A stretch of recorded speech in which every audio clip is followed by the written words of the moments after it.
Una buona giornata, eccoci ben ritrovati in questo giovedì in cui è la cronaca a farla da padrone necessariamente dopo la diretta di ieri sera sulle nostre emittenti per quello che è successo al centro commerciale Vale Center di Marcon. Siamo ai confini tra la provincia trevigiana e quella veneziana. Ecco, c'è stato un assalto di un vero e proprio comando di 7 uomini, 5 all'interno della struttura, 2 aspettavano fuori per una rapina a mano armata con delle armi vere e proprie da guerra, di fatto dalle immagini che sono state, che abbiamo avuto la possibilità di diffondere, di mostrarvi, con appunto questi banditi che sono tuttora in fuga. È stata ritrovata una delle auto, smentita la notizia del ritrovamento anche della seconda. Tutti voi avete già visto in queste ultime ore le immagini potenti della commessa della gioielleria presa di mira, che è stata presa in ostaggio da uno dei banditi armati coi volti travisati. Allora, in attesa di collegarci in diretta da Marcon con Daniela Sizzi e Nicoletta Rizzetto, chiedo alla regia, ringrazio Alessandro Granziera e Renato Capoia che curano la parte tecnica di questa nostra prima edizione, di mostrarci il servizio realizzato dal nostro Nicola Zanetti col materiale tirato su ieri da Cristian Arboit e Simone Merlo, per ricostruire appunto i momenti davvero concitati immediatamente successivi a quello che è appunto all'assalto al Vale Center di ieri sera intorno alle 19:30. Praticamente erano in 5. Uno ha portato fuori Giorgia e ha chiesto, hanno detto alle altre di aprire, l'altra di aprire tutto, Federica. Lei intanto ha aperto tutte le teche che riusciva, dove hanno fatto i sacchi. Poi sono usciti, dovevano portare via Giorgia praticamente in ostaggio, però lei stava piangendo, era distrutta. E l'altra ha detto, guarda, prendete me, l'hanno portata fuori, seduta lì accanto mentre riempivano la macchina, e poi sono scappati via in macchina. Nel messaggio audio del fidanzato di Giorgia Endrizzi c'è tutto il terrore vissuto dalla ragazza e dalle sue colleghe, e anche l'atto di coraggio di Federica, che ha trovato la forza di dire ai banditi: prendete me, al posto suo. Giorgia esce poco dopo le 22 dal Vale Center, scortata dagli investigatori. Ancora addosso l'incubo che l'ha vista ostaggio dentro il centro commerciale, mentre uno dei banditi si faceva scudo con lei. L'immagine è diventata simbolo di una serata di paura per un assalto armato che non si vedeva dai tempi della Mala del Brenta e che scatena il panico. Via ragazzi, via, via! Ci sono i carabinieri con le armi. Poche ore prima, l'assalto. Il comando quasi militare con 7 uomini, 2 in auto, una Golf bianca e una Panda rossa, 5 in azione con fucili mitragliatori e Kalashnikov. L'obiettivo è il negozio Gioielli di Valenza. Sono quasi le 19. Io stavo lavorando, ho visto gente che correva e urlava. Inizialmente io e il mio capo non sapevamo di cosa stessero facendo, perché vediamo gente urlare e non sappiamo perché. E poi è entrata una famiglia con la moglie che stava piangendo perché ha visto la scena. Io stavo lavorando, ero in negozio e ho visto delle persone correre, e a una certa ci hanno detto che c'era una rapina a mano armata.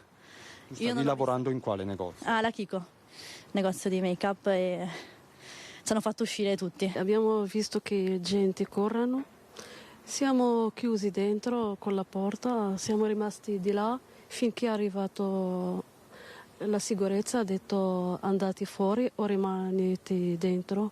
I miei colleghi mi hanno detto che c'era stata una rapina, dovevamo mandare via i clienti e noi ci hanno fatto mettere da un'altra parte, abbiamo chiuso il supermercato. Quindi è stato il panico in quel momento? Decisamente sì, però stiamo tutti bene, dai. Posso chiederle cosa ha pensato in quel momento? Niente, innanzitutto a salvare le clienti che avevamo dentro e a metterci in salvo noi e poi ad aspettare che passasse. Sembra un'eternità, ma il colpo dura appena 2 minuti. Professionisti che hanno studiato il colpo nei minimi dettagli e scelto un luogo dalle 1000 vie di fuga. Quei colpi sentiti dai testimoni non sono fortunatamente spari, ma il rumore delle vetrine dei gioielli infrante per arraffare il bottino che si aggira intorno ai 200.000 euro. Giorgia è con il bandito, la usa come scudo per tenere lontani i vigilantes del centro. I rapinatori la vogliono portare fuori con loro, ma lei piange disperata: non ce la faccio, vi prego. È allora che Federica si propone come scambio, ed è lei che i criminali trascinano fuori e la fanno stare seduta accanto all'auto mentre caricano il bottino prima di fuggire, lasciandola lì. Mentre scappano, l'arrivo dei carabinieri e della polizia. Le notizie sono ancora frammentarie. Si teme ci siano ancora i banditi dentro. Il Vale Center viene evacuato e diventa quasi il set di un thriller. La Panda rossa verrà ritrovata poco distante, vicino al negozio Mondo Convenienza. La Golf bianca no. Probabile che sia stata abbandonata anch'essa, usando poi una terza vettura. La caccia ai criminali è appena iniziata, l'unica nota positiva è che non ci sono feriti, momenti che Marcon difficilmente potrà dimenticare in fretta. Gli attimi sono stati, a quello che mi dicono ovviamente le ragazze all'interno, sono stati molto concitati, è stato veramente qualcosa di fulmineo, inaspettato anche, e quindi capisco anche che non fossero pronte al termine di una giornata lavorativa a un evento di questo tipo. L'impatto che ha avuto su tutta la popolazione è stato fortissimo. Questa dunque avete sentito la ricostruzione, inutile dire che questo episodio, abbiamo sentito il rimando, no, alla Mala del Brenta, agli assalti della Mala del Brenta ieri sera in diretta telefonica con le nostre emittenti. Il presidente del Veneto Luca Zaia ha fatto lo stesso pensiero, no? Ha detto: non ricordavo assalti di questo tipo dai tempi appunto di quelli compiuti dall'organizzazione criminale che imperversava in Riviera del Brenta. Chiaramente ci sarà da capire a questo punto in che contesto è maturato questo assalto, che genere di banditi si ha di fronte. Allora, anche le home page naturalmente dei giornali puntano questa mattina, dei giornali locali, su questa vicenda. Questo è il Gazzettino. Rapina al Vale Center, la collega della commessa in ostaggio, prendete me e non lei. Sapete che c'è poi questo risvolto, no? Nella vicenda di ieri in gioielleria. Una seconda ragazza si è offerta di fare da ostaggio, da garanzia in qualche modo, quella che pretendevano i banditi armati in quel momento. Si era appunto anche diffusa la voce nei primi momenti che potesse essere stata portata con loro questa giovane dipendente dai banditi in fuga, così per fortuna non è stato, e dunque questo il Gazzettino. Sulla Nuova Venezia, qualche secondo che si carica il sito, eccolo qua. Allora anche qui parliamo della stessa notizia in apertura: fucile puntato contro le commesse alla gioielleria del Vale Center, dipendenti in ostaggio, negozio svuotato, fuga verso est. Vedete qui nel riquadro un video proprio dell'interno della galleria e i vari contributi che sono stati raccolti su questo da parte dei giornalisti, dei colleghi che erano sul posto. Dall'ingresso alla fuga, la videoricostruzione della rapina alla gioielleria Vale Center di Marcone, poi ancora la testimonianza della sorella della commessa ostaggio: l'hanno sequestrata, lei si è gettata a terra, piangeva. L'auto dei rapinatori usata per la fuga, una Panda ritrovata, abbiamo detto, poco lontano. Si era diffusa stamattina la notizia che anche la Golf bianca usata dai banditi fosse stata ritrovata, così c'è stato al momento smentito, ma le indagini, lo potete immaginare, sono a larghissimo raggio in tutto il territorio veneto e non solo. Sono scattati gli alert alle centrali di tutte le forze dell'ordine, e possiamo immaginare anche le autostrade, perché c'è questa fuga, riporta la Nuova, verso est. Bisognerà capire appunto se questi banditi possano poi aver preso la strada verso l'estero. Allora, credo siano pronte la nostra Daniela Sizzia, che ieri sera era proprio in diretta su questo tema, e Nicoletta Rizzetto dall'interno della galleria del Vale Center. Eccola qua. Daniela, buongiorno, a te la linea. Buongiorno Lina, buongiorno anche ai telespettatori. Sì, siamo all'interno del Vale Center, lo vedete, questo è l'oreficeria che è stata presa d'assalto dai banditi. Lo vedete, le vetrine ovviamente vuote, all'interno ci sono anche le teche che sono state rotte, ed erano quelli famosi colpi che sono stati sentiti dai testimoni, che hanno detto appunto che ci sono stati dei suoni, dei colpi, non erano colpi d'arma da fuoco. All'interno ci sono dei dipendenti, vedete, oltretutto ancora in stato di shock. La commessa ovviamente oggi non è venuta, perché lo potete capire, insomma, è davvero scioccata dopo quello che è accaduto. L'oreficeria è praticamente a pochissimi metri dall'uscita. Vi vorrei, se la Nicoletta riesce a seguirci, vi vorrei far vedere l'uscita, che è proprio qui. Quindi loro sono praticamente entrati da questa porta e hanno percorso davvero pochi metri per arrivare all'oreficeria Valenza, che è qui. Comunque un percorso dove c'erano tantissime persone e se lo vedete anche adesso è pieno di gente. La gente tra l'altro continua ad arrivare e si ferma a guardare la vetrina, davvero scioccata per quello che è accaduto. Fra l'altro fra pochi minuti dovrebbe raggiungerci anche l'assessore alla sicurezza Meneghetti, che sta arrivando, che era dentro e che ci può raccontare quei minuti di terrore. Posti di blocco da questa notte in tutto il Veneto, ma non solo, da parte di tutte le forze dell'ordine, posti di blocco che si stanno susseguendo. Ci dicevano che non saranno interrotti. Una macchina era una Panda rossa, l'hai detto anche tu Lina, poi una Golf, ma sicuramente ci dicevano le forze dell'ordine avranno già preso una terza auto pulita per fuggire. La cosa importante è che sia le due commesse che sono state prese in ostaggio, quella che insomma purtroppo è diventata famosa come simbolo, l'abbiamo vista nella foto, scioccata ma sta bene, e che la seconda commessa, quella che ha chiesto di essere presa al posto della sua collega, che era davvero disperata e sotto shock. Lo vedete, noi vi facciamo rivedere questo negozio perché è davvero a pochi metri dall'entrata. Sono il comando di 7 persone, e ci dicevano le forze dell'ordine assolutamente specializzati, professionisti di questi assalti. Sono entrati in pochi minuti, hanno fatto tutto, poi sono fuggiti armati, tutti quanti, 5 dentro, 2 erano nelle auto, armati di Kalashnikov e fucili a pompa. Guardate il negozio ovviamente vuoto.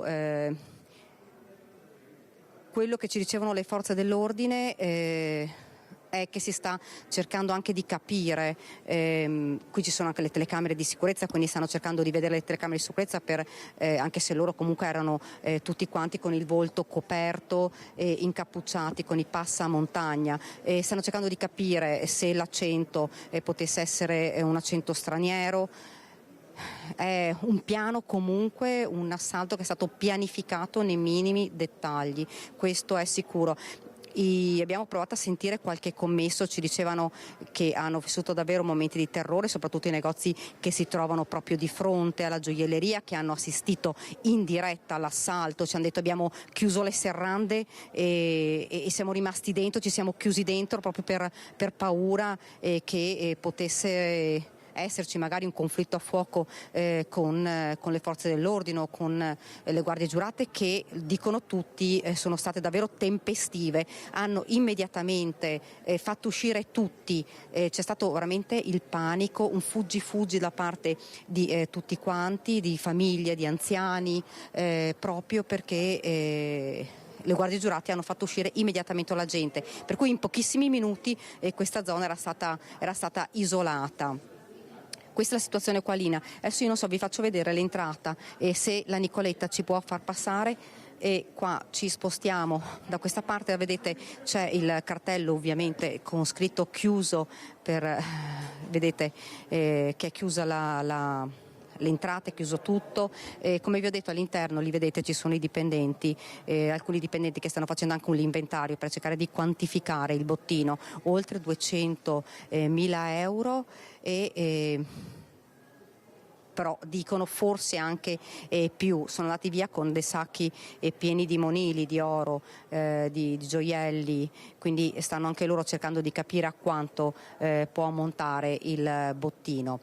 Io, Lina, sto aspettando qui ancora l'assessore alla sicurezza, che si sta precipitando, che questa notte è rimasto qua fino a tarda sera, cercando anche di sentire un po' quello che dicevano le commesse. Ci diceva la commessa, l'ha sentita anche ieri sera, l'ha sentita anche questa mattina, è ancora sotto shock.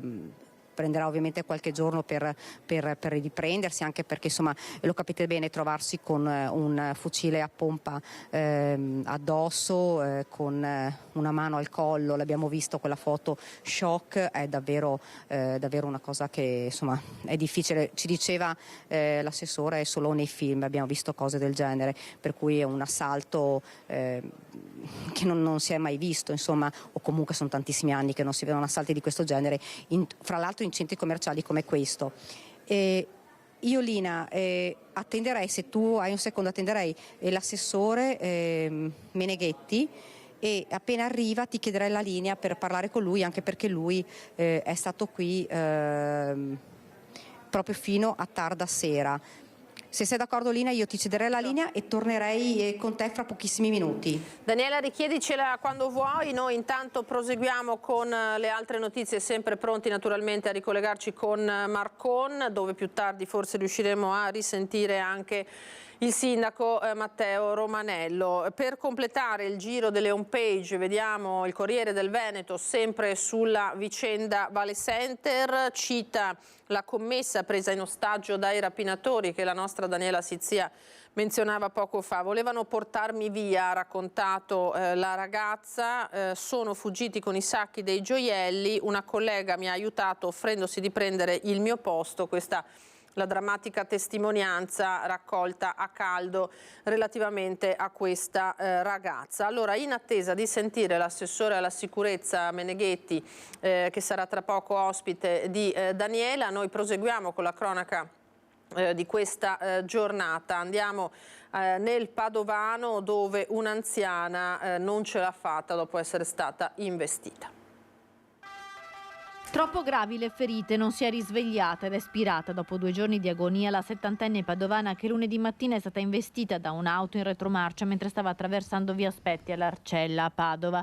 La vittima è Daniela Tognon, la donna abitava in quartiere poco lontano dal luogo della tragedia. Lunedì mattina, poco dopo le 10, stava attraversando via Aspetti quando è stata colpita con violenza da una appunto guidata da un 54enne di Piove di Sacco. L'uomo doveva entrare nel parcheggio di un poliambulatorio ma si è accorto di aver superato di poco l'ingresso e così aveva ingranato la retromarcia senza accorgersi che in quel momento stava passando a piedi la 70enne che stava trainando il carrellino della spesa. La donna aveva battuto la testa con violenza sull'asfalto, immediati soccorsi e trasferimento in ospedale, ma le sue condizioni erano parse fin da subito molto gravi ed è morta un paio di giorni dopo. E proseguono le indagini sulla morte di Stefano Moletta, il 56enne investito e ucciso da un carrello elevatore in un'azienda di macellazione avicola di Ponte San Nicolò nel settembre scorso. Una perizia tecnica sul carrello elevatore è quanto ordinato la Procura di Padova nell'ambito del procedimento aperto per la morte di Stefano Moletta, il 56enne di Onara di Tombolo, dipendente di uno scatolificio, travolto e ucciso nella notte tra l'8 e il 9 settembre scorso in un'azienda di macellazione avicola di Ponte San Nicolò. Moletta, come è stato accertato dalle indagini, era solo al momento dell'incidente quando il muletto gli è piombato addosso. La perizia tecnica dovrà stabilire se il freno del carrello elevatore era stato inserito o se avesse dei problemi di funzionamento, ma anche se il mezzo era dotato di tutti i sistemi di sicurezza. La morte di Moletta è avvenuta per schiacciamento toracico. Come atto dovuto nel registro degli indagati è iscritto il titolare dell'azienda di Ponte San Nicolò. Abbiamo aperto questa drammatica pagina degli infortuni mortali sul lavoro, allora ripercorriamo quello che è successo a Vallà di Riese ieri. Indagini sono in corso sulla tragica fine del 72enne di Borgoricco Adriano Gallo, morto schiacciato dal muletto che aveva appena riposizionato sul camion. Stava infatti caricando in un vivaio in un'azienda di floricoltura dei bancali, ma il muletto purtroppo è scivolato e lo ha schiacciato. Se venissi andati a domandare aiuto qua a mio figlio e mio fratello, se venissi qua e tira su con grua.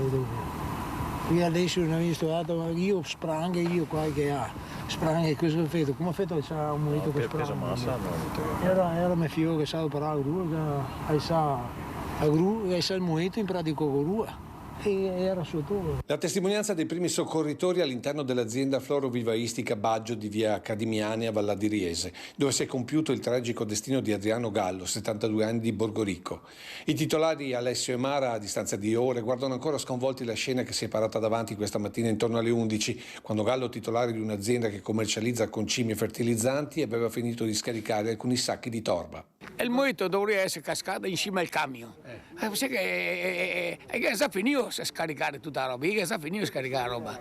È molto, chissà cosa, come perché l'ho messo mai a mente, è cascato a sto uomo, e il parone del molto, e schicciando.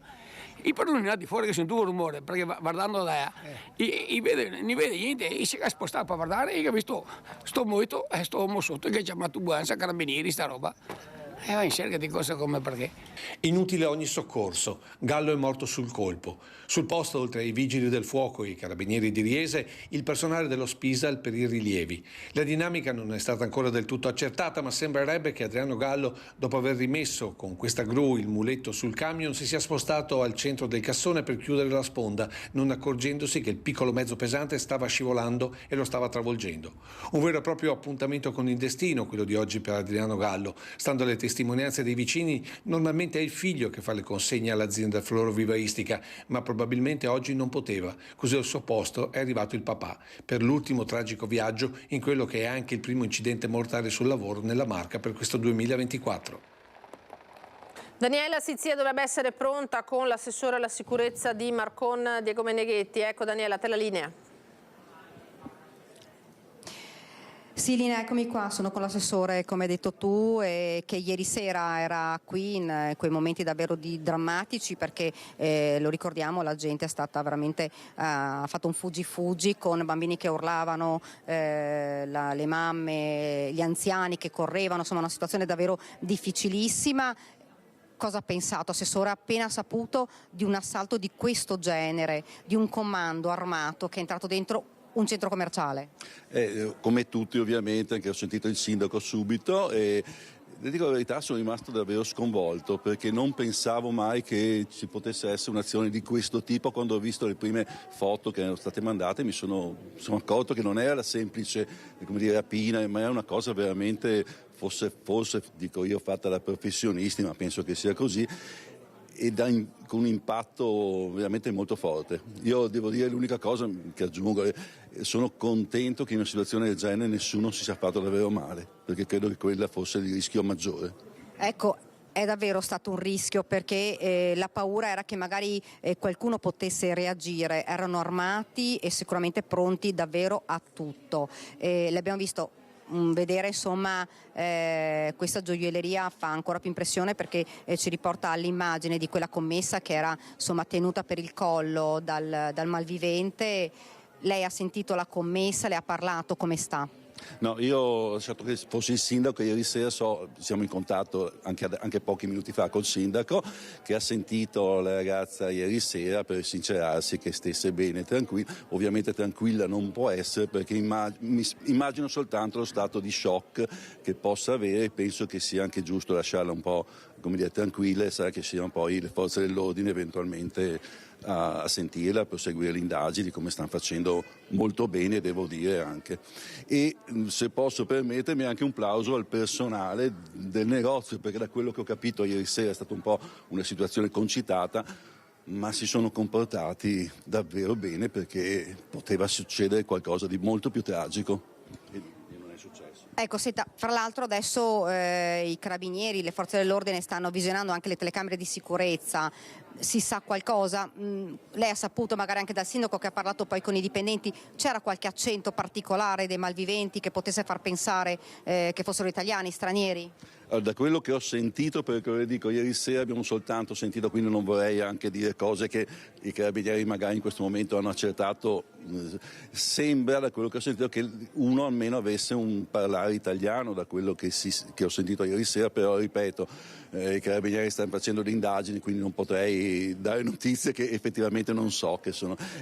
Oggi pomeriggio noi abbiamo già una riunione di giunta in cui ovviamente affronteremo anche queste problematiche e in seguito, mi viene da dire, si dovrà pensare anche a una sorta di sicurezza che è difficile comunque nei centri commerciali. Una maggiore sicurezza, intende? Sì, ma mi viene da dire che è davvero molto difficile perché i centri commerciali sono zone dove transita la gente e a volte si rischia davvero di non fare in modo che sia soltanto una rapina dove non c'è stata nessuna vittima, ma quando ci sono persone e la sicurezza deve essere pensata in una certa maniera, e penso che ci siano anche da parte delle forze dell'ordine anche delle indicazioni particolari. Noi ne parleremo, anche ne parlavamo col sindaco, cercheremo anche con la direzione del centro commerciale anche di capire se c'è la possibilità di avere misure migliori. Ma come ripeto, come diceva credo anche qualcun altro ieri, è stata un'azione che nessuno si aspettava e diciamo straordinaria, ecco, in questo senso. Ecco, dicevamo prima, comunque ci sono le telecamere di sorveglianza non solo all'interno ma anche all'esterno del centro commerciale. Sì, ci sono anche le nostre telecamere di sorveglianza che sono servite, appunto, qui non posso dire più di tanto perché è giusto che siano le forze dell'ordine che stanno facendo indagini. Comunque le nostre telecamere che sono poste agli ingressi senza dubbio saranno utili e credo siano state utili anche per un eventuale aiuto alle indagini, insomma. Ecco, fra l'altro un'auto, una delle auto è stata ritrovata poco lontano da qua, a Mondo Convenienza, poi sono scappati con una seconda auto e, come si diceva prima, probabilmente con una terza auto, hanno abbandonato anche la seconda con una terza auto che ovviamente sono quelle che sono considerate le auto pulite proprio per cercare di fuggire.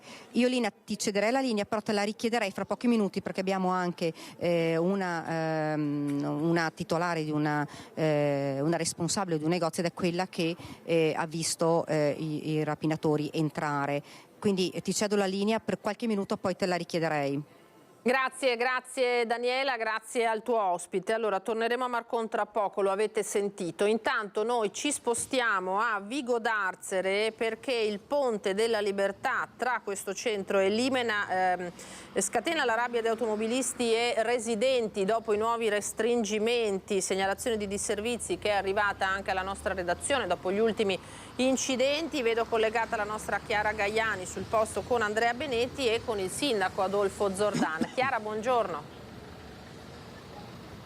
Lina, buongiorno ai telespettatori. Siamo proprio a ridosso nel territorio di Vigo d'Arzere del Ponte della Libertà. Gli restringimenti in realtà ci sono da che io ricordo, da quando ho la patente, questi restringimenti, solo che quello sulla destra, anzi sulla sinistra rispetto allo schermo, è stato leggermente ristretto ulteriormente per rendere tutti e quattro gli accessi al ponte con la stessa dimensione di 2,40 metri circa, e questo ha creato non pochi disagi, anche perché oltre ai restringimenti sono stati posizionati dei dossi rallentatori che stanno creando delle difficoltà, le abbiamo viste nel tempo in cui siamo stati qua, per esempio anche i mezzi di soccorso, tanto che i sindaci hanno pensato addirittura di scrivere alla provincia. Il sindaco di Limena ha già scritto alla provincia, Stefano Tonazzo, perché questo è un ponte di competenza della provincia. Adolfo Zordan, ci raccontano di code inenarrabili ulteriormente aumentate proprio da quando? Dal 28 gennaio ci sono queste nuove indicazioni di viabilità. Sì, noi abbiamo avuto un incontro in provincia dove avevamo deciso di fare alcune cose. Naturalmente non si era parlato di restringimento, comunque poi è stata fatta una richiesta dal comune di Limena e hanno uniformato il varco. E posso parlare per i dossi perché i dossi noi come sindaci non li abbiamo mai autorizzati. La provincia di sua spontanea volontà ho anche ricevuto conferma scritta e firmata digitalmente dal responsabile che la responsabilità di questi dossi è loro. Credo siano stati fatti i dossi secondo una logica della provincia per evitare incidenti, perché già vi posso ricordare finché facevano i lavori di restringimento dalla sera alla mattina ci sono stati 2 incidenti, sono andati a sbattere. Certamente delle volte si possono fare le cose, si possono provare, però se non funzionano bisogna trovare una soluzione alternativa. Si parlavano di varchi, ma lo faremo magari un'altra volta per poi liberare il ponte ed avere meno traffico possibile. Ribadisco ancora una volta che non è tutto dovuto ai dossi, diciamo la grande colonna, però c'è un semaforo. Ecco, su questo ponte, pensa Lina, passano circa 5.000 veicoli al giorno, è davvero una mole enorme, un ponte del 1954 dove non possono passare i mezzi oltre le 3,5 tonnellate. C'è un problema però che la preoccupa, sindaco, è quello che un motociclista passando i dossi a una certa velocità, non ha problemi di restringimento, possa avere delle conseguenze ben più gravi di quelle di un automobilista. Ma certamente sì, insomma basta vederlo, perché magari un po' di distrazione è un'altra cosa, con il freddo, gli atmosferici, con la nebbia uno non se ne accorge, una moto veramente rischia molto ma molto. E poi lo sappiamo tutti benissimo che i mezzi di soccorso dovrebbero avere la strada piana per non fare soffrire il paziente che è all'interno, però dico, è una scelta, avranno avuto pure dei criteri, avranno scelto quei criteri, non credo che il tecnico si sia svegliato la notte e abbia detto mettiamo sui dossi, avranno fatto una valutazione, almeno lo spero. Certo, allora questa vicenda noi continueremo a seguirla anche perché appunto molte persone hanno scritto alla nostra redazione. Ringraziamo Adolfo Zordan, sindaco di Vigo d'Arzere, e da Padova ringrazio Andrea Benetti per la collaborazione tecnica, restituisco la linea allo studio. Grazie Chiara e Andrea, grazie al sindaco Zordan naturalmente per questo collegamento. Allora siamo pronti a tornare a Marcon perché la nostra Daniela Sizzia è con una testimone. Daniela, a te.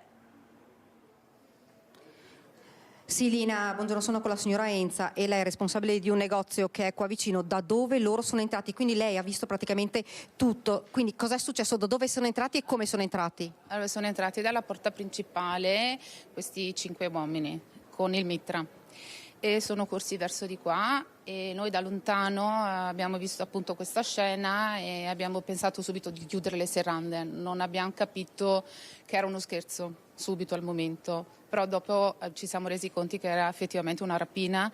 Da lontano pensavamo che fossero venuti a rubare i telefoni perché noi eravamo sbilanciati dal vedere, però poi ci siamo resi conto che stavano appunto rubando la gioielleria. Questione di minuti, avevano in ostaggio una delle dipendenti della gioielleria, l'abbiamo riconosciuta da lontano e poi... Terrorizzata? Sì, molto terrorizzata. E col bottino sono usciti dalla porta antipanico. Ecco, quindi sono entrati da di là e sono riusciti da di qua, sì, dove c'era un'auto parcheggiata? Sì, esattamente sì, una cosa abbastanza veloce, quindi abbastanza repentina e veloce, e sono usciti. Cosa avete pensato quando li avete visti con le armi in mano e con il volto travisato dal passamontagna? Che non era uno scherzo, era una rapina vera e propria, sconcertante alle 7 di sera. Con tutta la gente dentro, che abbiamo sentito c'è stato un fuggi con la gente che correva. Un generale perché poi abbiamo fatto chiudere le serrande in altri 2 negozi adiacenti al nostro. La prima cosa che abbiamo pensato di fare è di tutelarci con i clienti dentro. Infatti uno dei clienti ha chiamato subito i carabinieri e abbiamo avvisato appunto i nostri referenti che appunto stava succedendo questo. Con momenti di panico, ci hanno detto la gente che correva, gli anziani, i bambini? No, hanno avuto proprio paura in quel momento, anche persone che comunque lasciatemi stare, cosa sta succedendo, cioè cose comunque dal panico più totale le persone si sono rese conto che non era uno scherzo, insomma, stavano paura. Ecco Lina, fra l'altro ti faccio vedere che dall'entrata c'è un bel tratto di corridoio da fare. 50 metri, saranno 50-30 metri da venire qua. Ecco, 50 metri che loro hanno fatto armati di corsa per arrivare fino alla gioielleria di là. Questo sotto gli occhi davvero della gente e dei dipendenti degli altri negozi, quindi cioè, è davvero una scena che si vede davvero solo nei film. Sì. Come ripeto, non immaginavamo che stessero rubando la gioielleria. Da lontano pensavamo solo che stessero rubando i telefoni. Non avevamo collegato che c'era la gioielleria di fronte. E invece poi ci siamo resi conto che stavano rubando effettivamente la gioielleria. E la commessa, che quando l'avete vista, insomma, una foto che purtroppo è diventata la foto simbolo di questo assalto, che cosa, quando ha visto la commessa, una sua collega che si trovava veramente, che faceva da scudo a questo rapinatore? Non parlava, era terrorizzata, non si riusciva a capire, anche perché era talmente immobile che non riusciva a fare nulla, a muoversi, era in panico più totale.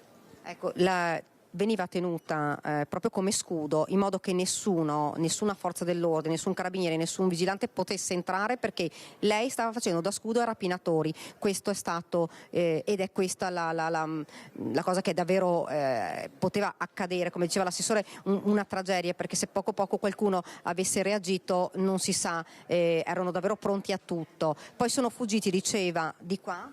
Sì, da questa porta, e secondo me aspettava una macchina, perché è la zona più veloce di uscita.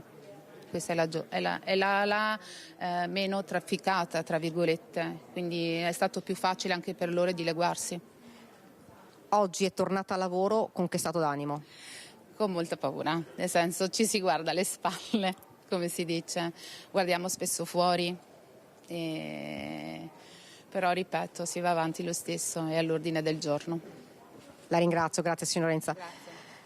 Lina, questo insomma è un po' la ricostruzione di quello che è avvenuto, 50 metri di corsa armati fino ai denti, questa è sconvolgente, 50 metri per arrivare fino al negozio, qui l'orificeria dove sono entrati e qua è stata presa la commessa, qua è stata tenuta ferma come scudo perché nessuno tra le forze dell'ordine potesse intervenire. Lina, qua da Valle Center è davvero tutto, se dovessi avere altre notizie ti chiederò nuovamente la linea. Grazie Daniela, stavo cercando di intervenire perché mentre parlavi abbiamo proposto proprio un video che rallentato mostra esattamente quello che hai raccontato tu. Regia, lo rimostriamo, in queste immagini si vedono i banditi che uno tiene con sé questa commessa, c'è lo scambio, lo vedete, di dipendenti, la ragazza che si porta le mani al petto rientra nel negozio, tutta la banda utilizzando diciamo appunto come scudo l'altra dipendente va verso l'uscita evidentemente per guadagnarsi la fuga, potendo contare su questo ostaggio portato con loro. Davvero immagini drammatiche riprese con i telefonini dai tanti testimoni, perché abbiamo visto naturalmente una rapina che è stata ricostruita in molte parti proprio con i video realizzati con i telefoni dai giovani, meno giovani che erano presenti al centro commerciale. Ricordiamo che erano le 7:30 di sera di un giorno della settimana, insomma, per cui il centro era naturalmente pieno di gente.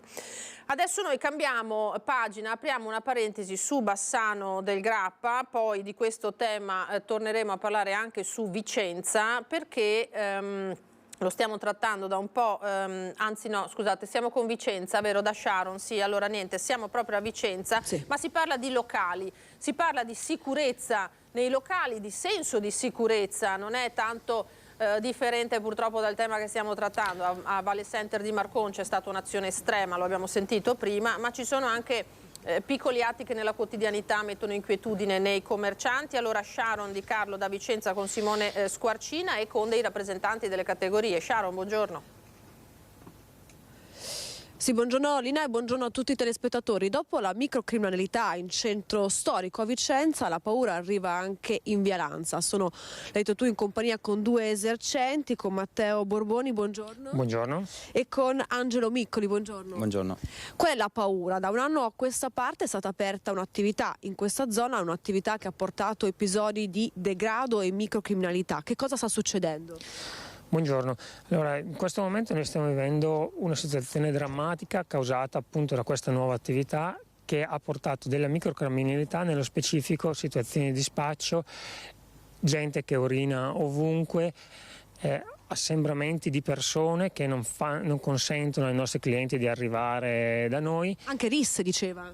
Soprattutto risse, che sono quelle che ci fanno più paura e rendono la situazione abbastanza drammatica in certi momenti. Prima mi raccontava che quest'estate ha anche dovuto chiudere il locale per un periodo di tempo per la paura di quello che accadeva qui fuori. Sì, purtroppo in una o due situazioni ho dovuto chiudere anticipatamente il locale perché fuori c'era una situazione a mio avviso pericolosa per me e per i miei clienti e ho deciso di chiudere il locale anticipatamente. Lei è titolare di questo locale da 15 anni. Quindi è tanto tempo che insomma, ha la percezione di quello che succede e mi raccontava che nulla è stato mai come in questo anno, la paura di quest'anno non è mai successo.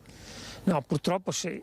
Quest'anno è stata una situazione veramente drammatica, mai vista, e secondo me in una città come Vicenza queste cose non possono accadere nel 2024. Angelo, vengo anche da lei, da 4 anni ha aperto una pizzeria qui in via Lanza, che cosa succede? Come ha detto il mio collega, viviamo una situazione molto sgradevole perché non riusciamo a lavorare sereni come una volta e soprattutto i miei consegnatori hanno paura a uscire e consegnare le pizze perché più di una volta è successo che ricevevano pugni sulla macchina perché non li facevano passare, e come i consegnatori anche clienti con famiglie che hanno paura a venire da noi Lei è 4 anni che ha aperto questo locale, è un sacrificio, e prima mi raccontava che sta anche pensando di dover chiudere con questa situazione. Purtroppo sì, perché fa paura anche dover uscire a fine serata con l'incasso, con vedere gente fuori, dietro, con bottiglie rotte che si picchiano, fumati, bevuti. Non è proprio il massimo tornare a casa in queste situazioni.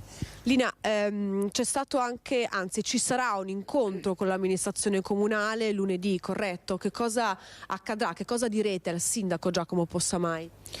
Allora, noi fortunatamente siamo stati contattati dal sindaco e avremo appunto questo incontro lunedì. Al sindaco vorremmo chiedere che ci dia una mano assieme alle associazioni di categorie, alla maggioranza e all'opposizione del comune, assieme alle forze dell'ordine, per dar fine a questa situazione. Purtroppo dare in mano licenze di somministrazione a certi individui è come dare delle pistole fumanti e creano pericolosità, e questa cosa deve cessare. Ci devono essere dei protocolli per mettere fine a queste cose, perché non siamo l'unica situazione.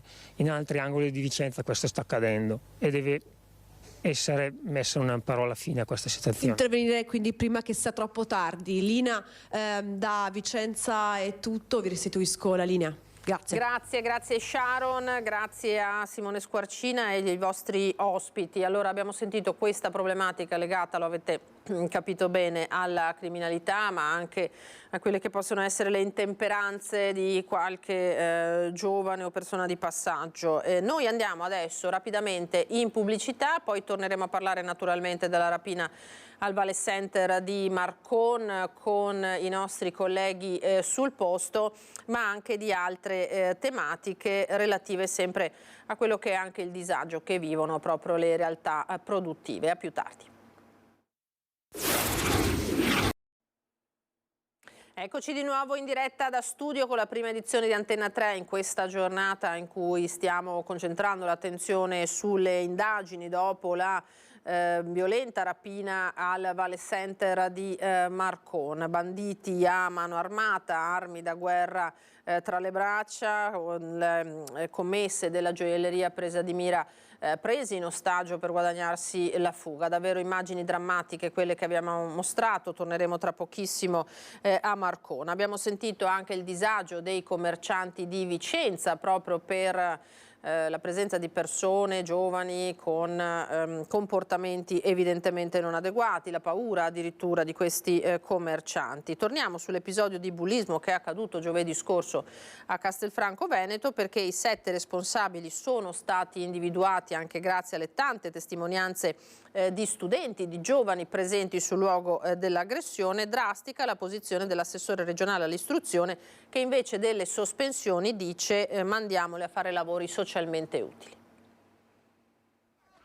Sono stati tanti altri ragazzi presenti quel giovedì 1 febbraio nella stazione delle Corriere di Castelfranco ad incastrare i 7 giovani bulli responsabili dell'aggressione ad un loro coetaneo e ad un altro ragazzo di 16 anni che aveva cercato di difenderlo. Nei giorni successivi, accompagnati dai genitori, ma molti anche da soli, si sono presentati dai carabinieri di Castelfranco per raccontare cosa avevano visto, ma soprattutto per consegnare i video che avevano girato. Un segnale che la maggioranza dei giovani non condivide la violenza e si fida delle istituzioni, che però devono dare risposte a queste situazioni, come ha sottolineato oggi l'assessore all'istruzione della regione Elena Donazzan, confermando che episodi come questo si stanno moltiplicando costantemente in tutto il Veneto. Perché il procuratore generale della Repubblica di Venezia un anno fa mi chiamò per dire: guardi assessore, che se dovessi prendere questi bulli e avere semplicemente l'equazione della pena che dovrei comminare, dovrei avere molte più carceri di quelle che ho, ma non è la soluzione quella del carcere.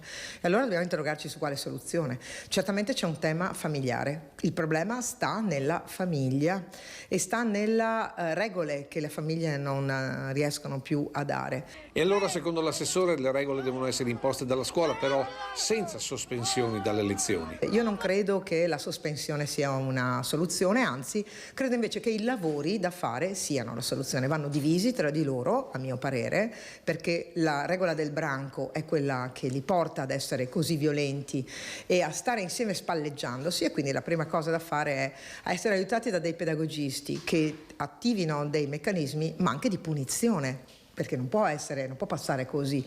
E la punizione deve essere qualcosa che si vede, cioè il lavoro socialmente utile davanti ai propri colleghi, ai propri compagni di classe, chiedere scusa davanti a tutti. Azioni che, ricorda l'assessore, sono già state fatte in altri istituti. Mi è capitato il ragazzo della formazione dell'alberghiero che ha dovuto rimettere a posto la ringhiera davanti a tutti, pennellare, pulire. Quell'altro che aveva invece sporcato i muri l'ha ridipinto. Quell'altro che aveva fatto, ragazza, un po' di bullismo, è stata mandata a fare i capelli, faceva la parrucchiera nella casa di riposo. È molto più educativo. Ma davvero accade di tutto negli istituti scolastici. Questo è il Gazzettino di oggi. Siamo nel Pordenonese, le scuole si cautelano, 2 istituti superiori di Pordenone e Udine costretti a modificare gli statuti per imporre regole che è scioccante fino a leggerle, nel senso che dovrebbero essere scontate, eppure vietato portare armi a scuola evidentemente e compiere violenze sessuali. Non sarebbe neanche da dire, da specificare, eppure ci sono istituti che addirittura lo mettono nero su bianco, ma con la dirigente regionale Beltrami che dice: mi pare eccessivo, faremo una verifica di tutti i regolamenti, qui pochi casi gravi. Però chi ha evidentemente steso questi regolamenti afferma che c'è un numero sproporzionato di atti che richiedono l'intervento della polizia. Per cui questa è la situazione evidentemente. Allora adesso andiamo a sentire anche i pareri di alcuni amministratori trevigiani e bellunesi che hanno partecipato nei giorni scorsi a un convegno proprio sul tema della comunità educante e sulla necessità di intervenire nei confronti di questi fenomeni dilaganti, con bulli a scuola a soli 11 anni, ma tante volte le famiglie liquidano questi episodi come ragazzate. Dopo gli episodi di bullismo a scuola ad opera di ragazzini di appena 11 anni, i genitori informati rinnegano e peggio sminuiscono il problema. Dura la posizione del sindaco di Istrana, dove sono avvenuti i fatti. C'è chi ha tentato di minimizzare la cosa. È una ragazzata, è una bravata, non voleva, e soprattutto i genitori non ammettono che il figlio possa agire con un comportamento sbagliato, e probabilmente proprio perché, come diceva la professoressa, forse non siamo così attenti come genitori a seguire i nostri figli. Le fa eco da Treviso l'assessore ai servizi sociali. Quello che emerge spesso invece nei giovani, in tanti giovani che incontriamo, è la scarsa capacità di riconoscere i sentimenti, di gestirli e di poi prendersi anche le responsabilità delle azioni nella relazione con l'altro o con la cosa pubblica. Educare i figli, ma prima ancora gli stessi genitori, così da Belluno. Possiamo migliorare la società se partiamo dai ragazzi, se partiamo in fase adolescenziale, quindi è da lì che dobbiamo lavorare, e dobbiamo lavorare soprattutto nelle famiglie. Le famiglie diventano, secondo me, la cellula, il punto più importante per la rigenerazione futura della nostra società. Luoghi caldi purtroppo per i cattivi comportamenti di giovani e meno giovani, d'altro canto, sono le stazioni dei bus. Sappiamo che nella Marca trevigiana proprio in questi giorni sono scesi in campo addirittura i vigilantes privati nelle stazioni dei bus per cercare di contenere i continui atti anche violenti, le aggressioni ad autisti e controllori dell'azienda di trasporto, la MOM. Ieri pomeriggio, nel tardo pomeriggio, sono entrati in servizio anche alla stazione del capoluogo a Treviso. C'era per noi il nostro Christian Arboit, che ha intervistato il presidente di MOM Giacomo Colladon, che ha spiegato le motivazioni di questa scelta. Sentiamolo. Presidente Colladon, insomma, ha preso il via questo servizio di vigilanza privata. In che cosa consiste? Consiste nella vigilanza del territorio di alcune autostazioni che sono difficili, ma anche delle linee. Abbiamo preso una società privata che ci aiuterà ovviamente nelle problematiche della sicurezza, ci aiuterà anche a bordo dei mezzi, non solo nelle autostazioni. Le autostazioni sono ovviamente un luogo di pericolo, di difficoltà, però anche le linee sono di difficoltà da gestire da parte dei verificatori e saranno in supporto ai verificatori.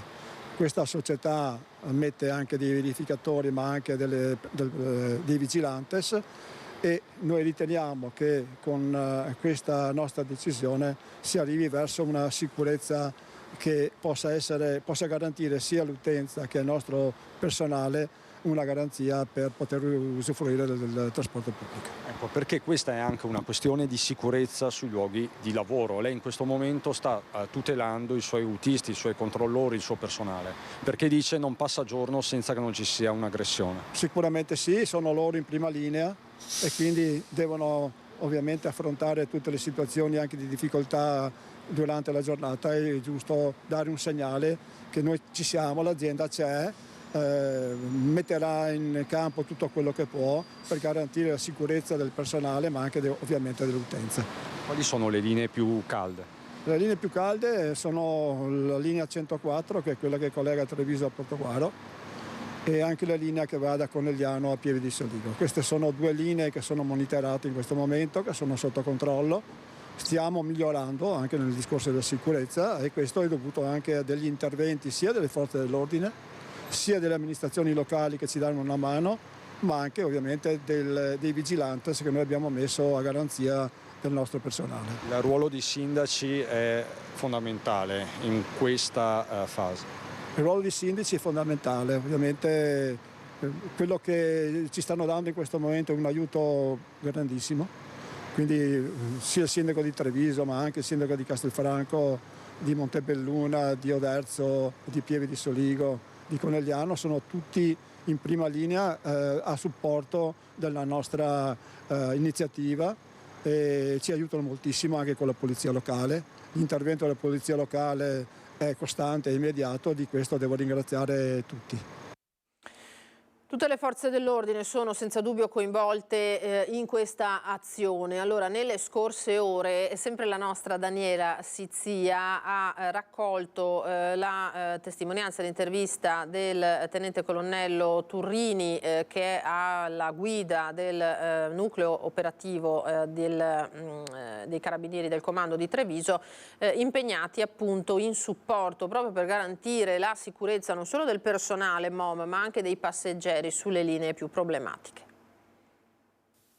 Ci troviamo al comando provinciale dei Carabinieri di Treviso, mi trovo in compagnia del tenente colonnello Marco Turrini, comandante del reparto operativo. Buongiorno colonnello. Buongiorno a lei e ai telespettatori. Torniamo a parlare del fenomeno che ormai di cui stiamo parlando in questi giorni, che è quello delle risse fra giovanissimi nelle stazioni delle corriere di vari comuni, soprattutto quelli più grossi, l'abbiamo visto nei giorni scorsi, e anche delle aggressioni ai danni proprio dei controllori e degli autisti degli autobus. Ieri il presidente MOM ha ufficializzato l'arrivo delle guardie giurate che sono già entrate in azione ieri sera proprio per controllare le zone più calde, ma saranno intensificati i controlli anche da parte dei carabinieri.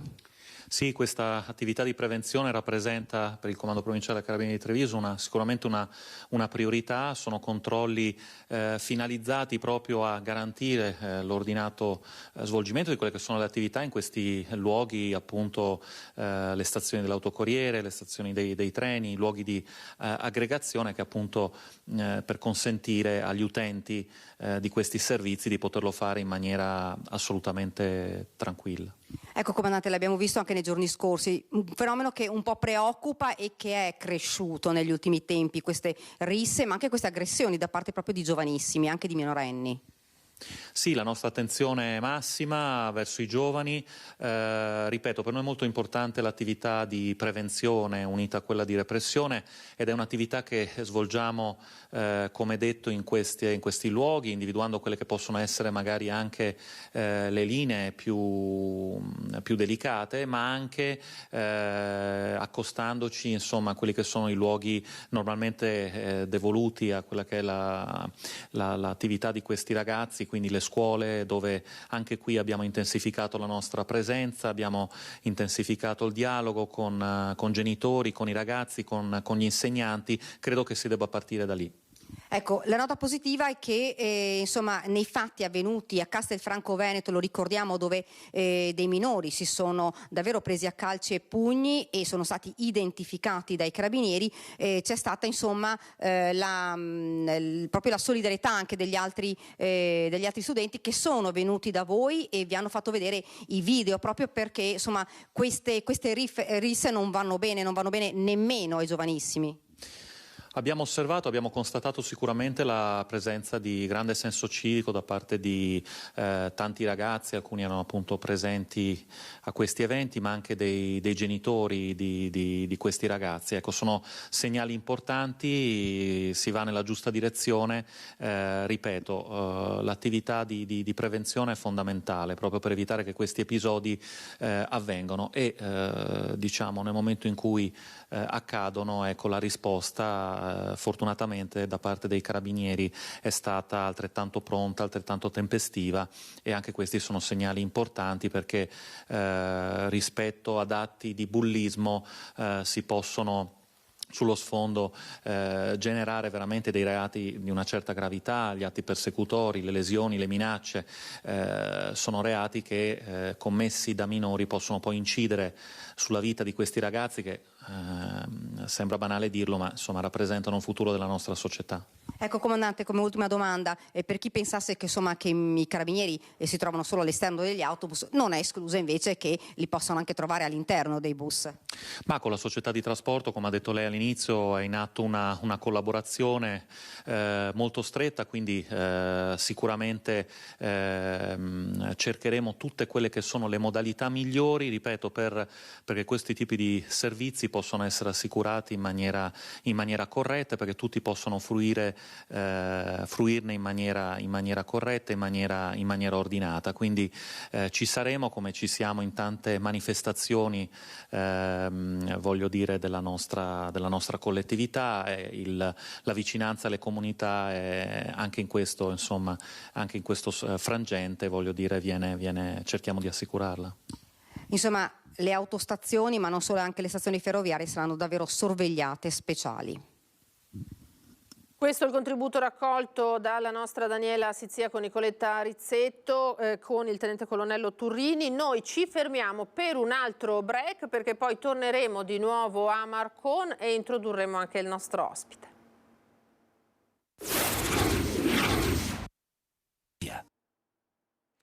Eccoci di nuovo in diretta da studio, torniamo subito a Marcon dove la nostra Daniela è con il sindaco di Marcon, Matteo Romanello, anche lui ieri sera presente per lunghe ore al Vale Center. Daniela. Sì, Lina, siamo qui con il sindaco. Oggi insomma a sangue freddo, ripensando ai minuti che ha vissuto ieri, cosa pensa? Penso che non riusciamo ancora a capacitarci di quello che è successo e è anche il sentore dei miei concittadini con cui stamattina sono riuscito a confrontarmi, perché per modalità, per i mezzi che sono stati utilizzati, le armi, l'aggressività è un qualcosa che veramente ci sconvolge e che non ci fa essere preparati. Nessuno poteva essere preparato a un avvenimento di questo tipo, a questa entità. Ecco, quando lei è entrato qui c'era la commessa, come l'ha trovata? La commessa era scossa, Giorgia ha dimostrato grande coraggio, un grande sangue freddo. Io gli ho portato la vicinanza di tutta la comunità, la mia in particolare, perché ha avuto veramente il sangue freddo di riuscire a mantenersi calma in una situazione di estremo stress. Era provata, si è lasciata andare a un pianto liberatorio e che dire, dopo con la vicinanza della madre e della sorella, so di per certo che anche il fidanzato aveva fatto delle dichiarazioni a caldo, ha trovato un po' più di serenità, insomma è riuscita a riprendersi. Una parola anche verso l'altra commessa che si è ha preso il posto di Giorgia quando a un certo punto lei era disperata perché volevano portarla alla porta.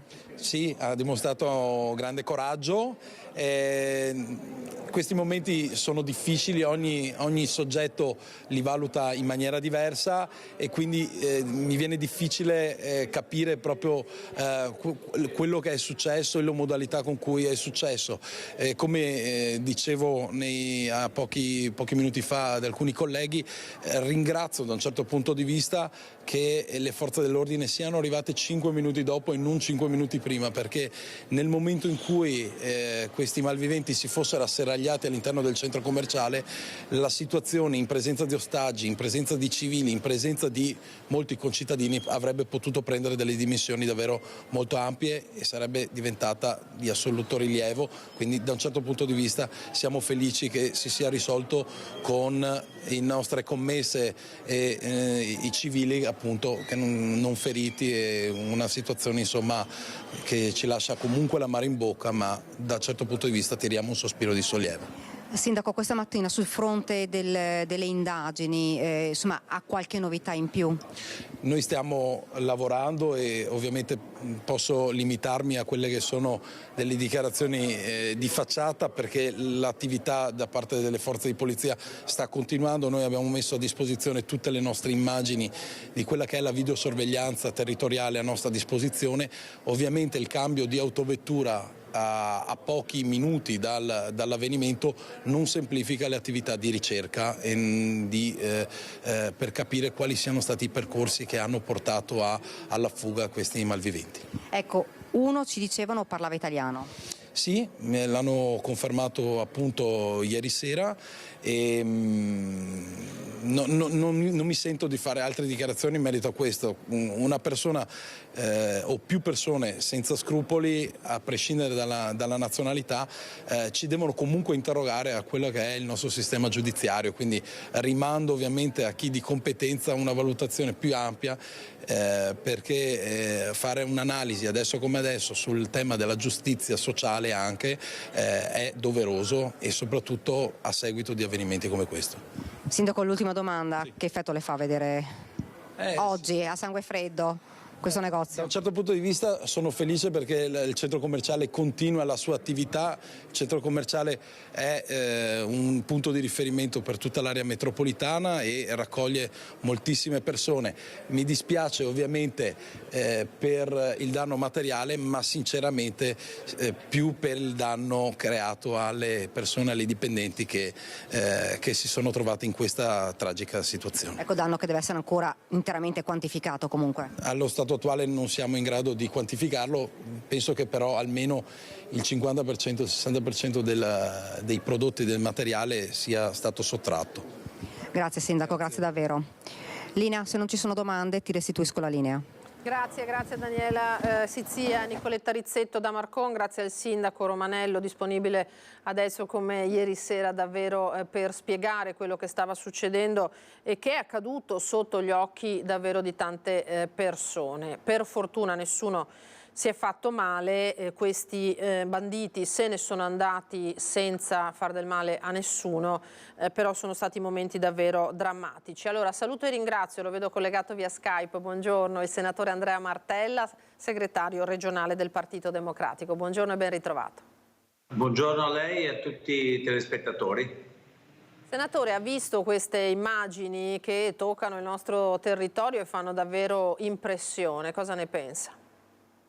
Sì, naturalmente le ho viste già ieri sera, adesso ho seguito con molta attenzione il vostro servizio e il fatto che siano venuti nella nostra realtà, peraltro in provincia di Venezia, in un luogo che conosco bene, non fa che aumentare diciamo, l'impressione di un atto di grandissima portata criminale che potenzialmente poteva essere pericoloso e danneggiare davvero la vita delle persone. Per fortuna così non è avvenuto e naturalmente questo ci deve dire che al più presto tutti quanti noi speriamo che si possano, le forze dell'ordine possono fare delle indagini per catturare questi banditi Tutti dobbiamo lavorare perché episodi di questo genere non si ripetano e perché la sicurezza delle nostre realtà, delle nostre città, dei centri commerciali possa essere aumentata. C'è bisogno del concorso di tutti.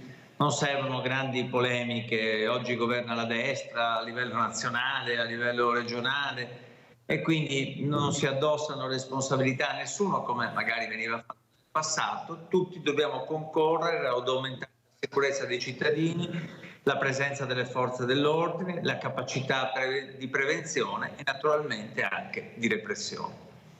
Senta, sicuramente questo tema sarà dibattuto, quello della sicurezza, è uno dei temi centrali durante le campagne elettorali, ce lo aspettiamo anche per la prossima campagna che riguarderà non solo le amministrative ma anche le europee. È di oggi, abbiamo visto l'agenzia poco fa, l'appello del PD Veneto per dare la possibilità di voto ai fuorisede, che sono tanti nella nostra regione, è così? Sì, sono molti, penso che abbiano fatto bene i consiglieri del PD del Veneto di sollecitare una loro iniziativa questo tema, anche raccogliendo molte istanze che vengono dagli studenti e spero che la Giunta del Veneto faccia qualcosa in proposito raccogliendo questo appello dei consiglieri. Per quanto ci riguarda ci siamo già mossi perché nei giorni scorsi abbiamo chiesto qui al Senato la calendarizzazione di urgenza di quella legge che è stata approvata già alla Camera e che oggi dovrebbe essere approvata velocemente per consentire a chi non è residente della nostra regione di poter votare per motivi di salute, per motivi di lavoro, per motivi di studio alle prossime elezioni europee. Se la maggioranza non lo volesse fare, si rischierebbe di ledere fortemente un diritto di molti veneti, come abbiamo visto, che invece devono votare alle prossime elezioni europee. Perché sono una quota non indifferente, 108.000 i veneti fuori sede. Allora, senatore, andiamo proprio alle europee, perché c'è naturalmente un gran dibattito in tutti i partiti. Intanto le chiedo cosa ne pensa lei dell'eventuale candidatura della segretaria Elly Schlein, perché abbiamo sentito anche Alessandra Moretti dire mi aspetto una ricandidatura europarlamentare, magari la Schlein potrebbe lasciare spazio ad altre donne del PD, sarebbe inusuale, non appartiene alla storia del nostro partito che il segretario si candidi. Guardi, è una decisione che prenderà Elly Schlein, la segretaria del nostro partito. Non c'è dubbio che nella politica italiana c'è una polarizzazione tra la Schlein e la Meloni e quindi che una sua candidatura possa favorire il Partito Democratico nel corso delle prossime elezioni europee. È una scelta che dovrà prendere lei, che ha detto prenderà al più presto e che dovrà essere comunque accompagnata da un programma molto preciso su quello che intende fare il PD alle prossime elezioni europee, cioè su qual è la sua proposta per un'Europa del futuro e che dovrà accompagnarsi al fatto che le liste dovranno essere liste che abbiano una rappresentanza di partito e naturalmente anche forze esterne della società civile in grado di raccogliere un voto politico e un voto di opinione. Senta, andiamo a dare un'occhiatina in casa ad altri. Chiederei alla regia di mostrarci il servizio di ripresa delle dichiarazioni piuttosto forti nei confronti del partito di Roberto Marcato, leghista, assessore regionale, che ha affermato proprio qui nei nostri studi di non aver ricevuto nessuna chiamata proprio dalla Lega rispetto alle elezioni, ma di essere a disposizione, con il segretario provinciale di Treviso Dimitri Coin che di fatto gli dà ragione. Sentiamo. Non è che noi stiamo vivendo un particolare momento di euforia, di consenso, di effervescenza. Io metterei in campo tutti i migliori in termini di preferenze, i primi 10 preferenze li costringerei pistola alla tempia, ovviamente metaforicamente parlando. Io con il generale Vannacci non c'entro niente. candidare i migliori, altro che Vannacci. Questo è il marcato pensiero espresso a Ringa lunedì sera, che in casa Lega ha avuto l'effetto di uno tsunami, con l'assessore regionale che ha anche rivelato di non aver mai ricevuto una telefonata dalla segreteria veneta del Carroccio, quindi Alberto Stefani, con richieste di candidatura a Bruxelles. E poco importa se Marcato detenga tutt'oggi il record di politico regionale più votato, ma con Bulldog Marcato di fatto si schiera a sorpresa Dimitri Coin, segretario trevigiano del partito. Lo ha fatto sempre via Ring. Io penso che per quanto riguarda le elezioni europee, come ha toccato prima Roberto, farei anch'io la stessa cosa. Candiderei tutte quelle persone che sono in grado e hanno dimostrato di essere in grado di essere dei grandi catalizzatori di consenso. Quindi anche Zaia? Potendo scegliere, io candiderei Zaia, candiderei Marcato, candiderei Tony Darè, candiderei Federico Caneri. Fosse per Coin, quindi il Carroccio dovrebbe giocarsi anche la carta Zaia, probabilmente fa intendere il leghista trevigiano, lo stesso leader Salvini ha già fatto un passo in tal senso. Luca sa perfettamente cosa vuole fare, immagino che una richiesta in questa direzione magari anche il segretario federale gliel'abbia fatta, ma queste sono interlocuzioni tra di loro che sono abbondantemente sopra quelle che sono le competenze di un segretario provinciale. Ecco Martella, tra l'altro alle ultime politiche anche nel PD c'era stato un forte dibattito sui candidati paracadutati dall'alto, diciamo. Adesso in Lega c'è il caso Vannacci, ma non solo, evidentemente ci sono dinamiche interne che in questo momento in cui la Lega non gode di sondaggi favoritissimi creano naturalmente disagio, scompiglio nel movimento.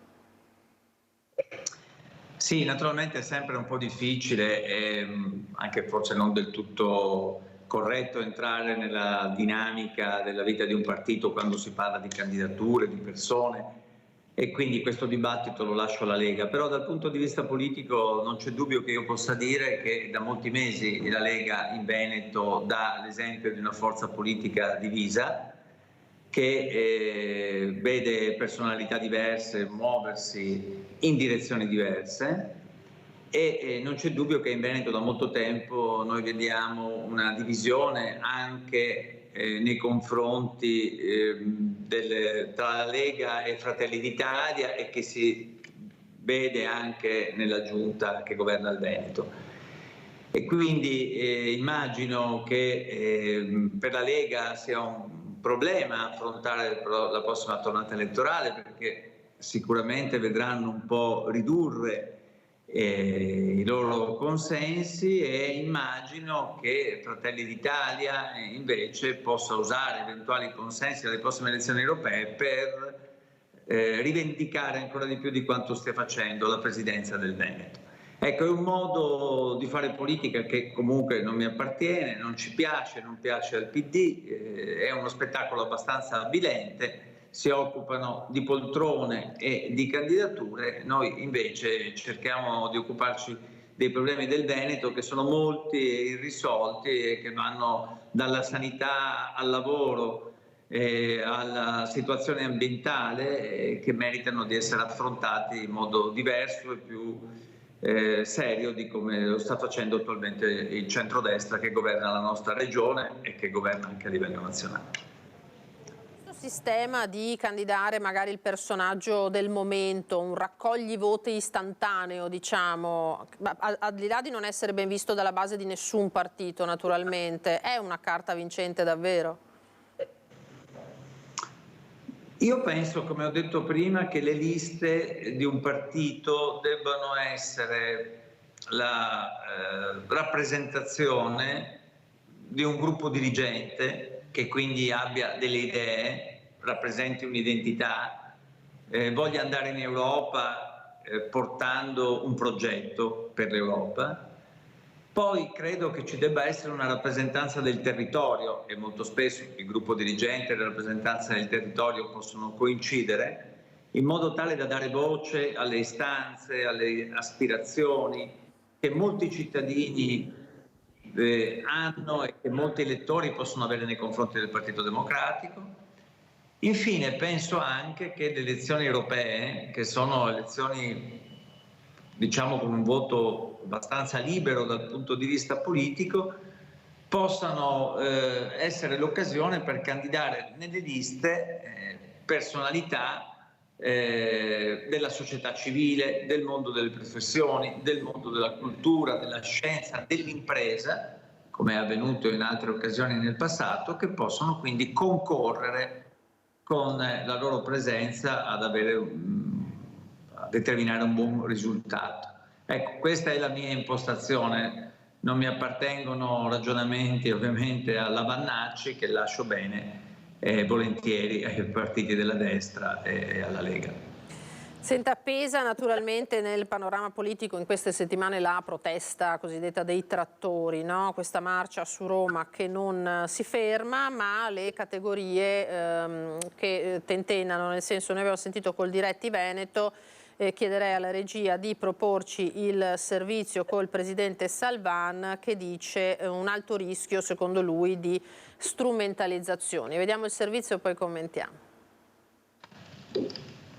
Non siamo disposti invece ad essere strumentalizzati politicamente o a utilizzare la rabbia o in qualche modo la difficoltà che hanno le nostre aziende agricole in certi frangenti in questo periodo per catalizzarle e utilizzarle contro qualcuno piuttosto che contro qualcun altro. Nei giorni caldi della protesta, con il rombo dei trattori che confermano la marcia su Roma, Carlo Salvan, presidente col Diretti Veneto, avverte sul rischio strumentalizzazioni sia interne che esterne al mondo agricolo.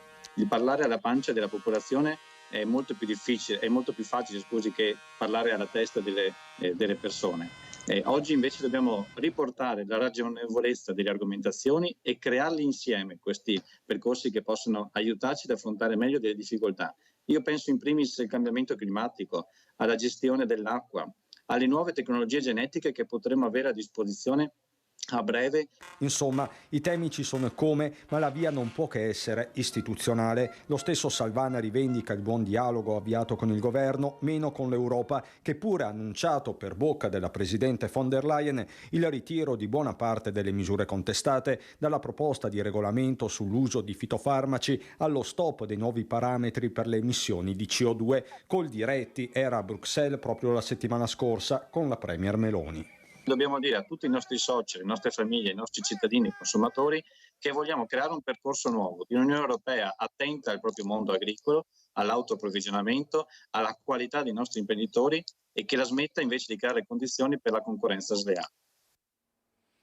Cosa ne pensa di questa protesta e anche di quelle che sono le prese di distanza delle associazioni? Io penso innanzitutto che l'agricoltura sia fondamentale per la nostra economia, sia fondamentale per il nostro Made in Italy, sia fondamentale per il presidio del territorio, il suo controllo, per contrastare anche forme di dissesto idrogeologico e che quindi vada sostenuta, aiutata e vadano fatte delle politiche a livello nazionale ed europeo che possono permettere al mondo dell'agricoltura di vivere e di essere competitivo. Dal punto di vista di quello che sta accadendo, dico anche che quando si va al governo vengono fuori i problemi. La destra ha per anni cavalcato certi temi e certe promesse e oggi al governo non è in grado di mantenere quegli impegni che si erano presi. Il commissario europeo è un esponente politico che fa parte del partito della Meloni a livello europeo e il governo nazionale ha fatto alcune scelte sbagliate che adesso stanno emergendo, a cominciare dall'intervento che ha fatto riguardo all'IRPEF. Quindi ci sono delle scelte che possono essere corrette a livello nazionale. E poi a livello europeo è del tutto evidente che un processo come quello della transizione ambientale deve essere accompagnato con politiche di sostegno affinché non ci sia nessuno che debba pagare il prezzo di certe scelte che è necessario in qualche modo fare, ma che devono avere gradualità e una capacità di essere sostenuti con delle politiche a livello europeo e nazionale. Ecco, penso questo. Come Partito Democratico nei prossimi giorni incontreremo anche vari settori e categorie del mondo agricolo e penso che bisogna lavorare anche in questo senso coerentemente, perché non si cavalchino le proteste, ma perché invece si facciano delle politiche utili. E il governo, la destra, Lollobrigida in modo particolare, si è trovato a dire delle cose, a non mantenerle e adesso trovarsi la protesta di tanti che magari nel passato aveva blandito. Le volevo sottoporre, sempre legato alla questione ambientale, perché si fa un gran parlare in questi giorni dell'emergenza smog. C'è il Veneto, quasi tutto il Veneto in zona rossa, chiamiamola così, in allerta rossa. Sono attese piogge per il fine settimana, ma di fatto siamo verso il 18° giorno di sforamenti con livelli di polveri sottili un po' in tutta la pianura molto elevati. Il presidente dell'ANCI del Veneto, Mario Conte, ha chiesto un incontro urgente al ministro Pichetto Frattin dicendo servono ovunque per tutta la pianura soluzioni strutturali, a partire naturalmente da investimenti per la sostituzione degli impianti inquinanti, che poi sono più che altro le caldaie, non tanto le macchine, e poi grossi interventi di riforestazione urbana. Cosa ne pensa? Beh sì, penso che abbia ragione e queste sue richieste sono venute anche da altri sindaci della nostra regione, a cominciare dal sindaco di Vicenza Possamai. Noi viviamo in una regione in cui i livelli di inquinamento sono molto alti, nella quale i problemi ambientali si sono visti nel corso di questi ultimi mesi. Penso alla siccità, penso a fenomeni eccezionali che hanno devastato il nostro territorio. Penso al fatto che la nostra regione è tra le prime per il consumo del suolo, è tra le prime anche per problemi legati all'equilibrio idrogeologico, e quindi è necessario fare interventi. Penso che non si possa continuare a fare finta di nulla, a dire che il tema dell'ambiente non è un tema centrale nella nostra agenda politica, e penso che vadano fatti questi interventi strutturali, venivano richiamati, che hanno bisogno di risorse, ma sono un tipico esempio di cosa è necessario fare se vogliamo vivere in una regione con una qualità dell'aria migliore e quindi con una qualità della salute per tutti i cittadini migliore. Grazie allora Andrea Martella, senatore Andrea Martella, per questo contributo e buon lavoro. Grazie a voi, buon lavoro. Grazie. Grazie, una buona giornata. Lavoro, l'abbiamo sentito, anche a livello parlamentare ce n'è molto, tanti temi caldi, e poi appunto ci saranno le elezioni. Allora io chiederei alla regia di mandare in onda, se possibile, il servizio che ha realizzato la nostra redazione di Padova su quelle che sono proprio le conseguenze. Parlavamo di smog sui più piccoli, sui bambini, che l'aria malsana purtroppo delle città in questo periodo sta creando dei fastidi soprattutto ai più fragili. Sentiamo. Gli effetti dell'aria inquinata hanno conseguenze, in particolare sulla salute dei più fragili e dei bambini. Lo smog può provocare irritazioni e infiammazioni alle alte vie respiratorie. È noto che in soggetti che hanno patologie respiratorie, ad esempio l'asma, l'inquinamento può facilitare le riacutizzazioni.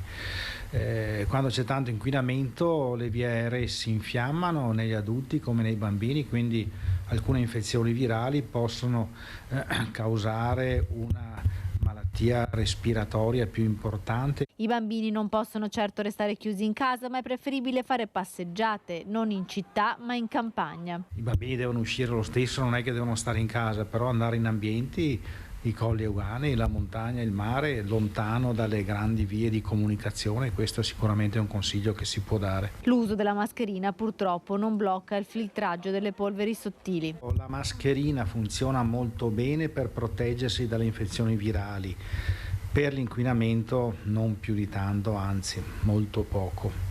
Ci vorrebbero mascherine speciali che però non sono disponibili. Ecco, quindi abbiamo sentito anche questo purtroppo. Allora, in chiusura un accenno al libro che ha dato alle stampe, che uscirà il prossimo 5 marzo in libreria, che Gino Cecchettin, il papà di Giulia, eccolo qui, uccisa, lo sapete bene, lo scorso 11 novembre da Filippo Turetta, ha scritto insieme a uno scrittore: Cara Giulia, dedicato alla figlia, è la storia di un padre che ha scelto di non restare in silenzio. Un appello potente alle famiglie, alle scuole e alle istituzioni. Dal giorno dei funerali della figlia Giulia, Gino Cecchettin ha scelto di condividere il proprio dolore cercando di affrontarlo e renderlo costruttivo perché possa essere di aiuto alle giovani e ai giovani del nostro paese. Lo ha ribadito anche durante la cerimonia di laurea la scorsa settimana, quando ha detto che Giulia ha squarciato le coscienze di tutti. Soprattutto, aveva detto il papà in quell'occasione, la mia, eccolo qua al Bo per la cerimonia di conferimento della laurea alla memoria a Giulia.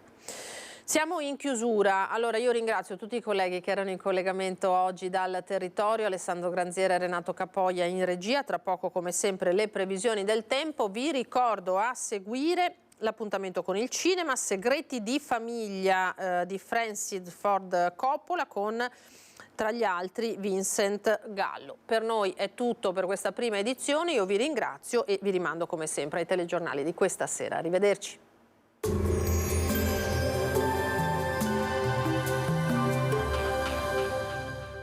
Tremonti, impianti professionali per saldatura e taglio, riparazioni, taratura e calibrazione impianti, a Montebelluna. Bentrovati al meteo. È in arrivo un importante cambio della circolazione atmosferica. Giovedì 8 febbraio, ultimo giorno di pressione grossomodo stabile. Vediamo insieme il dettaglio. Sul Veneto avremo molte nubi, ovunque cielo grigio e coperto dappertutto. Precipitazioni assenti in giornata, in serata e nella notte prime piogge. Temperature in lieve aumento, minime tra 5 e 7 gradi, massime tra 8 e 13 gradi all'incirca. Spostiamoci ora sul Friuli Venezia Giulia. Sulle zone montane avremo qualche schiarita, ma sul resto del territorio il cielo sarà nuvoloso con locali foschie. Entro sera prime deboli piogge a carattere sparso. Temperature minime tra 6 e 8 gradi, massime sui 9-12 gradi. Infine diamo uno sguardo alla situazione del Trentino Alto Adige, dove di fatto avremo poche novità, prevarranno le nubi ma non sono escluse delle schiarite in giornata. Temperature minime tra 4 e 5 gradi, massime sui 12 all'incirca. Dal meteo di Antenna 3 per ora è tutto, grazie per l'attenzione, arrivederci.